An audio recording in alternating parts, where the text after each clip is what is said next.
Have you ever wondered how you can transition your decor from season to season without changing all your furniture? We have the answer for you in the form of Colin and Justin. Hey!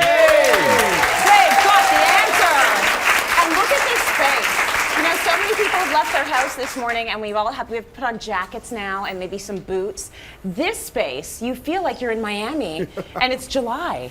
It's beautiful. It's, what do you call this space? And we're calling this our kind of endless summer. It's working. Kind of look, you know, and it is that. It's exactly the thing. There's grey days ahead. You know, the winter's just around the corner. Yeah. So why not actually use decor to totally kind of like invigorate and actually bring in a bit of that sunshine feeling? Yeah, very nice. So we're going to see two sets. They're going to be pretty much the same except for the color theme going on. So yellow is just that instant punch, right? You just think happy, you think sunshine and warmth. It's totally enlivening. One of the colours that we use all the time, Tracy, across many of our projects is yellow in its various guises. We use mustard, we use really big high impact sunny yellow like we've got here.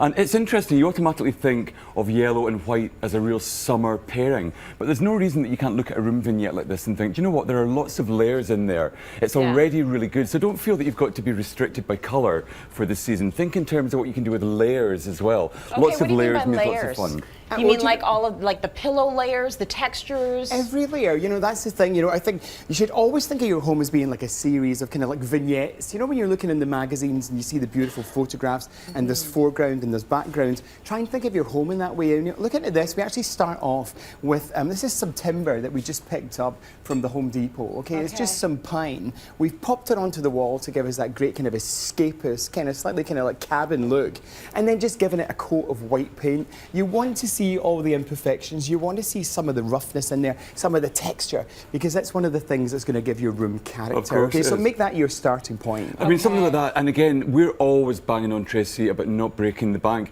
This pine, it's a buck a foot, you know, you can pick it up in various thicknesses. Great. So it's almost, when you've got it up on your wall, the same kind of price as wallpaper.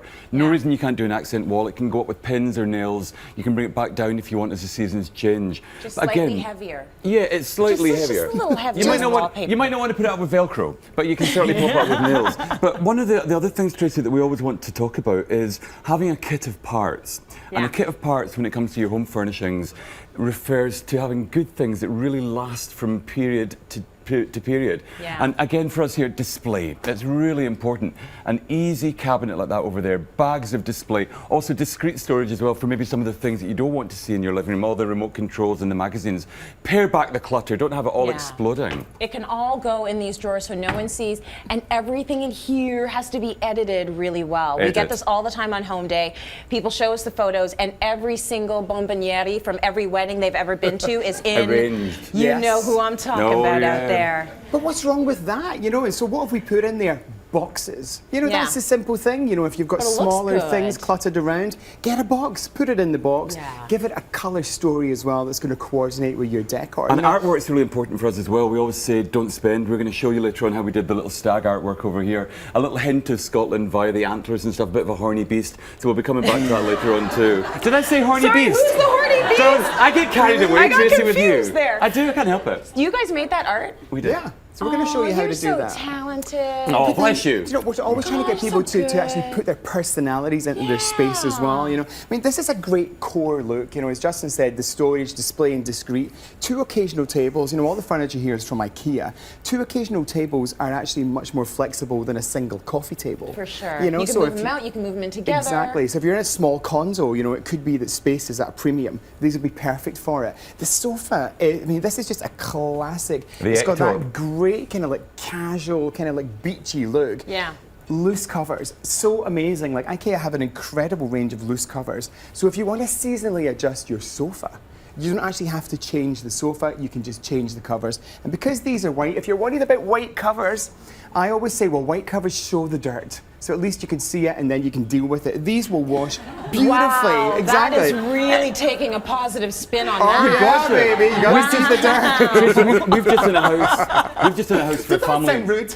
They are rude. We've just done a house for a family with loads and loads of dogs, and it seemed a bit controversial, but we actually used white sofas because these bleach so incredibly easily. Yeah, that's true. Whip them through the wash. Yeah. Pop them in some bleach afterward for any problem stains, or pre-treat them before you wash them. And these are going to last you for ages. This cotton's really thick, really durable. durable and Very lots true. of warmth. Okay, we want to see this whole configuration in a whole different way. Alrighty. All right. Now, so darling, we have look at really this. changed. We've This- gone from really light, endless summer to a nice darker. This is really like concreted and like anchored down in a lot of browns and grays. It's lovely. One of the things that people ask us is, can you use brown and can you use grey together? Yeah. And we do it all the time. There's no reason that you've got to be anchored to one particular variety of colour.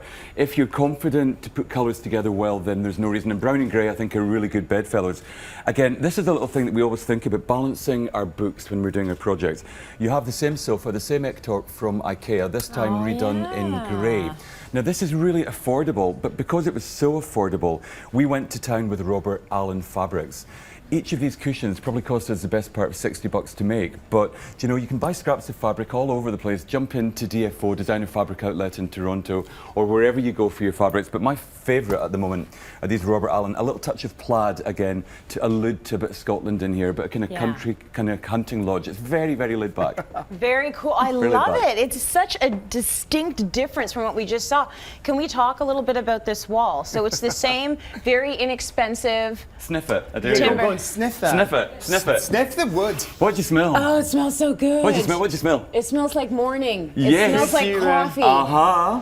Maybe it's going to smell like this. And we're going to You show you put this. coffee on the walls. We put coffee on the walls, okay? That's the same pine.